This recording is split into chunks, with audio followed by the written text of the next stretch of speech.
Okay, folks, here we go. Significant figures. Let's start our discussion here with just an AKA. We also call these significant figures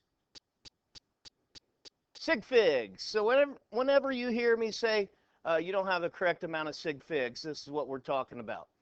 If you would see on an answer that you had, you might see a -1 SF. That means that your significant figures were bad. So significant figures, as I told you before, they are very important. Every time we're working with a number, every time we make a quantitative observation, we should have significant figures. Okay? So our learning target is going to be the same as it has been for this entire unit. The learning target is to use scientific methods to quantify the properties of matter both accurately and precisely. Now, the big thing with this, ladies and gentlemen, now, as I told you, is a success criteria. So what I would like for you to do, I would like for you to take about 1 minute and in your notes, in a complete sentence, you tell me a success criteria for this lesson. Now, sometimes we used to do these as I can statements. If you want to do an I can statement, that's good for a success criteria for me.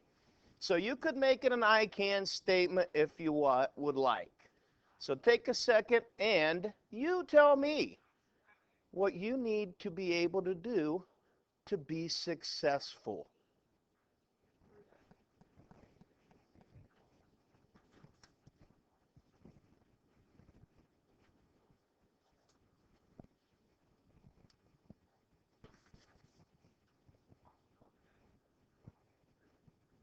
Anyone care? Yeah, Tyler, what?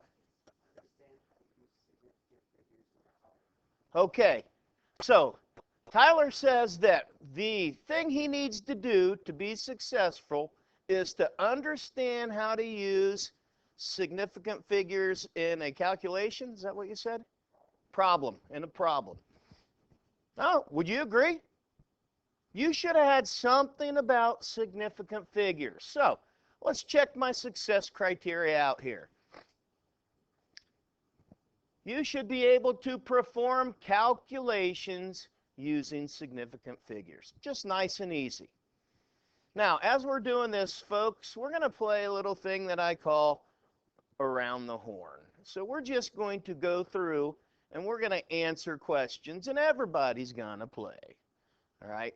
Sometimes I really like it when I get these questions when they say, yeah? Because people are so unsure of themselves. Okay? That could be you. That's okay. We'll get through this stuff. So, we're going to start out with some learning checks on significant figures. Let's just start right here with Amelia. You're on the hot seat. You're up number 1, okay? You ready for this? No? Well, it's not going to be bad. It's going to be okay. So, here we go. Which answers contain 3 significant figures? Let me ask you this, Amelia. Does number 1 right there contain 3 significant figures? No, it does not. Okay, I would agree with Amelia. Now, let's look at our rules. Let's look at our rules. Rule number 5 is a big one. It states that zeros to the right of the last non-zero digit, but to the left of a decimal point. Okay? So here is our last non-zero digit. That's 6 right there. Okay? To the right of the last non-zero digit, that's this 0. Okay? But to the left of a decimal point, they may or may not be significant. What determines if they're significant? Well, is there a decimal point? There's definitely a decimal point there, right there, isn't there? So that 0 is significant. So this would be 1, 2, 3, 4 sig figs. Good job. Kara, does this have 3 significant figures?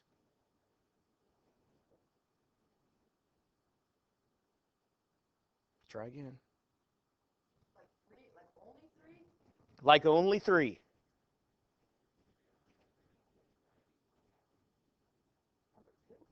Number 2. Read to me. Read to me. Rule number 3, Kira.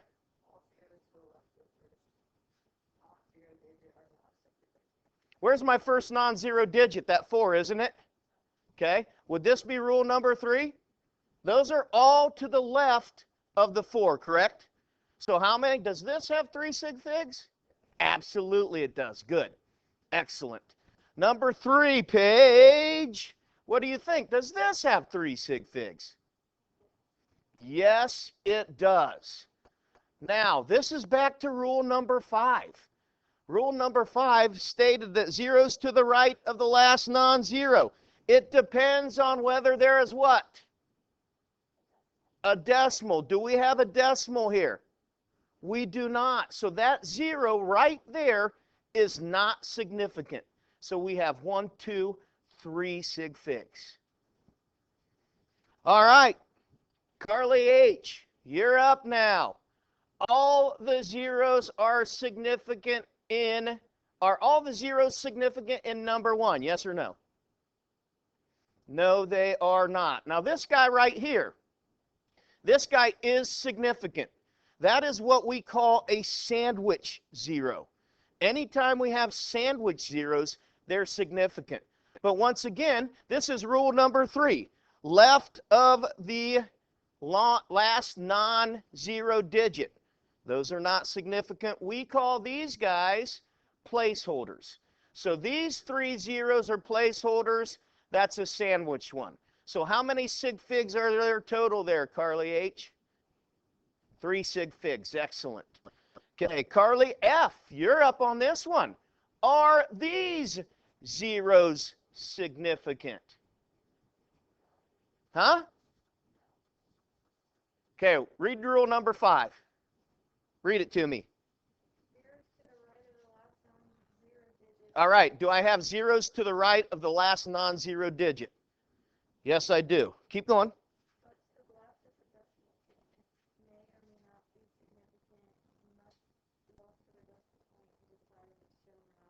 Okay. They are significant, okay? Because last non-zero, or excuse me, last non-zero and to the right of the decimal point, correct? Those are significant. So how many sig figs are right here? 5 sig figs, okay? Stephen, we're up to you right here. We got some scientific notation, okay? We've got some scientific notation. What do you think here? Okay, are these zeros significant? Yes, they are. We know this one is. Why? Because he's sandwiched, isn't he? Okay, this one is to the right of the decimal and the last non-zero.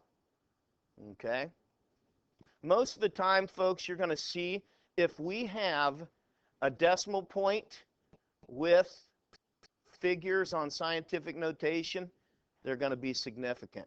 Where you're going to have to worry usually is if we don't have decimals in there. Okay? All right. We're up to Kaylin. Okay? Look at that number right there. 534,675 rounded to 3 sig figs. All right? Is number 1 the correct way to round that to 3 sig figs? Yes or no? If you don't know, guess. I'll walk you through it. Yeah? Let me ask you this. Kaylin. If you had a choice, and I said, I'm going to give you dollars. I'm going to give you 534,675, or I'm going to give you 535. Which would you take? 530. Are those the same number? Are they anywhere close to the same number? Absolutely not. Number 1 is not the way to round that to 3 sig figs. See, most of the people, when we try this, they say, well, we just cut these last 3 digits off, right? And then here's 3 digits, 535. No, those numbers are not even anywhere ballpark, are they? Look at this one. Is that ballpark to that? Does that have 3 sig figs? Absolutely. So that is a correct answer. Could this be used? Could I put that into scientific notation like that? Is that the same number? Absolutely. So number 2 and number 3 are both correct sig figs. Okay? We good so far? Thumbs up? Okay? The rules, the rules, the rules. I can't state enough, knowing your sig fig rules are important. Here we go, some more. We're up to Madison. All right. In which sets do both numbers contain the same number of sig figs? Madison, does number 1, do both of those numbers have the same number of sig figs? I think you said no. Did you say no? I would agree with no. Okay. How many sig figs are right here, Madison? 3 sig figs. Good. That 0 is significant. After the decimal point, after the last non-digit to the right. What about here? How many here? 3 and 4. Excellent. Okay. Tyler, right here, number 2. Do both numbers contain the same amount of sig figs? What'd you say? No. Good. Okay, good. How many sig figs are right here? 4 sig figs. How many here?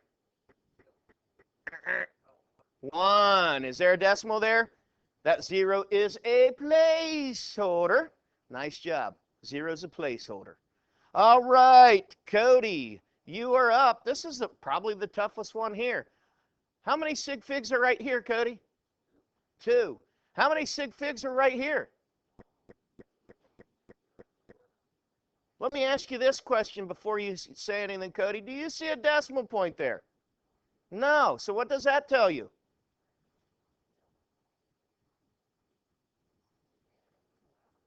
You don't know? Read rule number 5. Okay. Decimal point shown, decimal point not shown. If it's not shown, what? Huh? They're not significant. So how many right here? 2. So would you say both numbers contain the same amount of sig figs? Absolutely. Good. That was a little bit tougher one. These are all placeholders, as are these.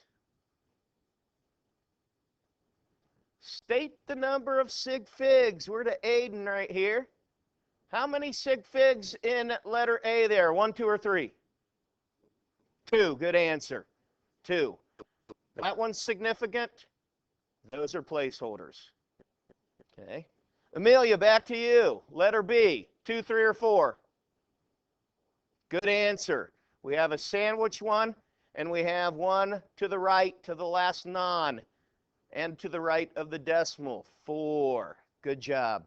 Kira, how many here? 1, 2, or 4? 1, right? You got that same rule number 3, didn't you? Those are all placeholders. Anything to all zeros to the left of the first non-zero digit are not significant. Page D here. 1, 2, or 3? 3 sig figs. Excellent. Finally, Carly H. 3, 5, or 7? This is the toughest one on this slide. 3, 5, or 7? What do you think? 3. Okay, excellent. This is a sandwich one, so we know it's significant. Are these significant? Do you see a decimal? No, they're placeholders. Okay, good job. Now let's talk a little bit, flip your rules over. Flip your rules over. We're going to talk a little bit of addition and subtraction. Okay, we're going to talk a little bit of addition and subtraction. The answer has the same number of decimal places as the measurement with the fewest decimal places. Okay? Now, ladies and gentlemen, this is all dealing with estimation on our numbers and our readings. I said before, and I'm drawing this figure here, that I have, let's say, 10 here, I have 5 here. These are milliliters. These are milliliters. And if I have a liquid value of right here, as I'm looking at that, I say, okay, what do I know? I know that it's 5. I know that it's 6. I know that it's not 7. So I know that that level is in between 6 and 7, correct? So I'm going to say I know it's 6. Well, what is it? Is it 6.5? Is it halfway in between there?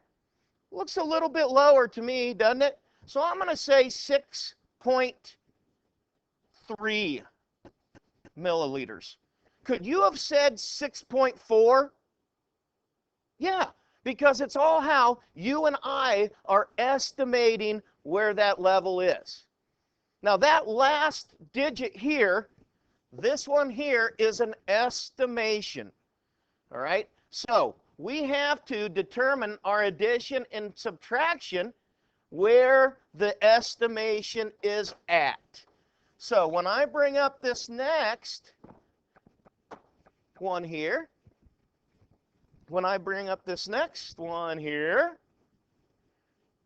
I can see that right here, this last digit is the one that was estimated. So in this particular measurement, I estimated to the 10th. In this one, I estimated to the 100th. Now, my value can only be as accurate as where I estimated at. So I need to look and say, which is furthest back to the left? I'm going to say, which is closest to the decimal point? Okay, here's the 10th, here's the 100th. So I have to round this to the 10th. Because I can't round to the 100th because I estimated on the 10th on one of my values. Now, this is a little bit misleading up here, because what if you don't have any decimal points? Okay, could we still do sig figs? Yeah, it's just the furthest one, the value to the left. All right? So if I'm looking at this, I have to round this to the 10th spot. So does that 4 round that 5 up? It does not. So my correct answer here is 26.5 with 1 decimal place. Now, let's look at each of these. Okay, I don't know where we stopped at. Did we? Okay, it's Carly. You answered one, or it's your turn? Your turn. Are you ready for this? Yes, I guess. You are. Okay. Look at this right here. We don't even have to do the math, do we? Where did we round here? The second pass, the first pass, the first pass. So where should my sig figs be? The first digit past the decimal, right? Is that this one? No. Is that this one? Yes. Is that this one? No. So the correct answer here, I didn't even have to do the math, is number 2. Stephen, here we go. Look at this one. Look at your values. Where does it have to be rounded to? To the 10th. So what's the correct answer for this one? Number what? Number 3. Excellent. Now, let's look at multiplication. Go ahead, Kaylin, and read me the rule for the multiplication.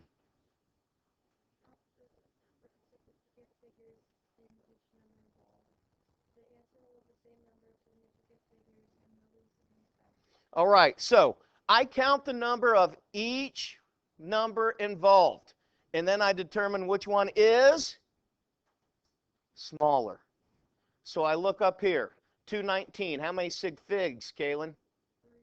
How many sig figs? 4.2. So my answer should have how many sig figs? 2 sig figs. All right. Here's 1. Here's 2. Here's 4. Correct answer is number 2. Good. Understand that? Just count the numbers and the lower one. So see how it's different between addition, subtraction, multiplication, division. Here we go. Here we go, Madison. What do you think? Which is the correct answer? How many sig figs here? 4. How many here? 1. So my answer should have how many sig figs? 1. Which one of these has 1 sig fig? Number 3. Good. All right, this is a tougher one. This is a tougher one, Tyler. You think about this a little bit here, but I'm going to say, because I haven't talked about this, remember your order of operations. Please excuse my dear Aunt Sally. Remember those guys? Okay? We deal with that here.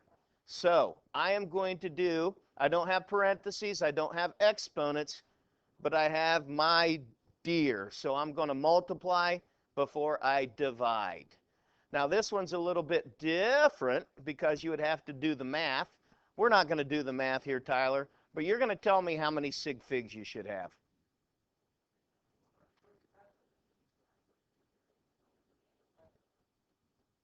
Any shot? How many sig figs right here? 3. How many here? 2. How many here? 3. How many here? 2. What's my lowest? 2. So I should have 2 sig figs. It doesn't matter that I have 4 different numbers. If I'm multiplying and dividing, I find the lowest amount, and that's the sig figs. Okay? We okay with that? Thumbs up here. We understand? Can you tell me the difference between multiplication and division and adding and subtracting? Because it's important. You're going to get through these later on in the school year, folks, and you're going to do addition and subtraction, and you're going to look at the lowest number, and that's going to be wrong. Okay? Because it's all about where the estimation is. Now, let's look at this meter stick right here. We're going to talk about a little bit of that estimation. I'm dealing with centimeters, and we call these major and minor. Okay? So my major scale I'm looking is at 2 and 3. So I have 1 centimeter here, and my markings in between are each a tenth. All right?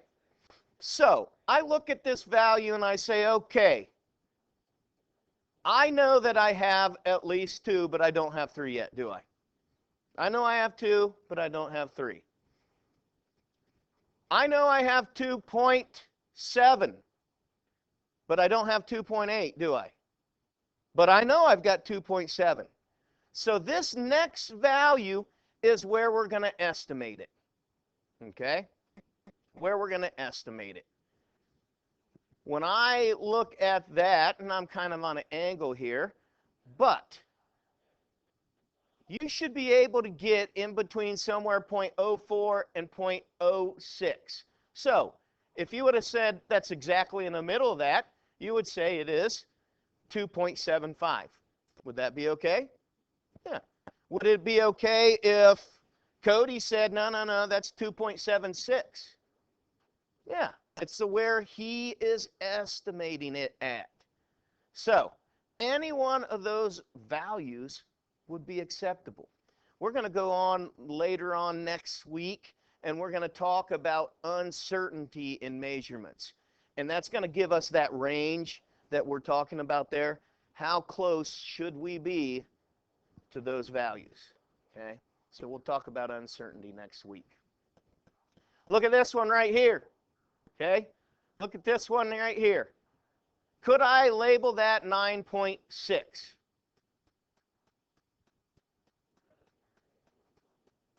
Do you know you have 9.6? Okay, if I would label it 9.6, that would say I'm estimating I have 0.6. I know I have 0.6, don't I? I can read this and I can say, okay, here's 9.5, here's 9.6. It's past that. So I know it's not past 9.6. So number one is not a correct answer for this. You don't have any estimation. You know it's 9.6, don't you? Where are you going to estimate? Well, is it halfway between the 0.6 and 0.7? No. Is it just a little bit past the 0.6? Yeah. So would 9.62 be acceptable? Absolutely. Would 9.63 be acceptable? Absolutely. Okay. Either one of those would be acceptable answers. Now, I think I got one more slide. This slide, okay, as you can see, your assignment, one of your assignments is WebAssign homework number 0.5. All right, that is due on 9/15. Okay, so that's due next week on Tuesday, I believe it is. But I wanted to talk a little bit about some WebAssign things so you don't make mistakes. Scientific notation, we talked about that the other day. Here we go. If I have 6.022 times 10 to the 23rd, that's Avogadro's number. You will be very familiar with that guy before you get done with chemistry. Instead of writing the times 10, we write that as 6.022 E23. So that E counts for the times 10. Now, look at this one. I have 6.022 times 10 to the negative 3. So I write that as 6.022 e to the negative 3. Right here, all caps. Notice, there are no spaces in between any of those, are there? That's why I'm telling you this. If you put spaces in there, WebAssign counts them wrong. So do not put spaces in there. Number 2 thing we need to talk about. They're going to say, identify the SI unit that would be most appropriate for measuring the mass of Mr. Braun. They don't have this exact question, but they're going to say, hey, what's the unit? What's the unit you should use? Well, what's the SI unit for mass? Gram, right? So would you measure my mass in grams? I mean, you could, but that's probably not the best. What would be better? Kilograms, okay? Kilograms. Now, the reason I'm telling you this is don't put kilograms, don't put plural, just put kilogram, okay? So don't make these plural when you're filling these out on WebAssign, okay? Now, ladies and gentlemen, this has been our Sig Figs. So what we are going to do now is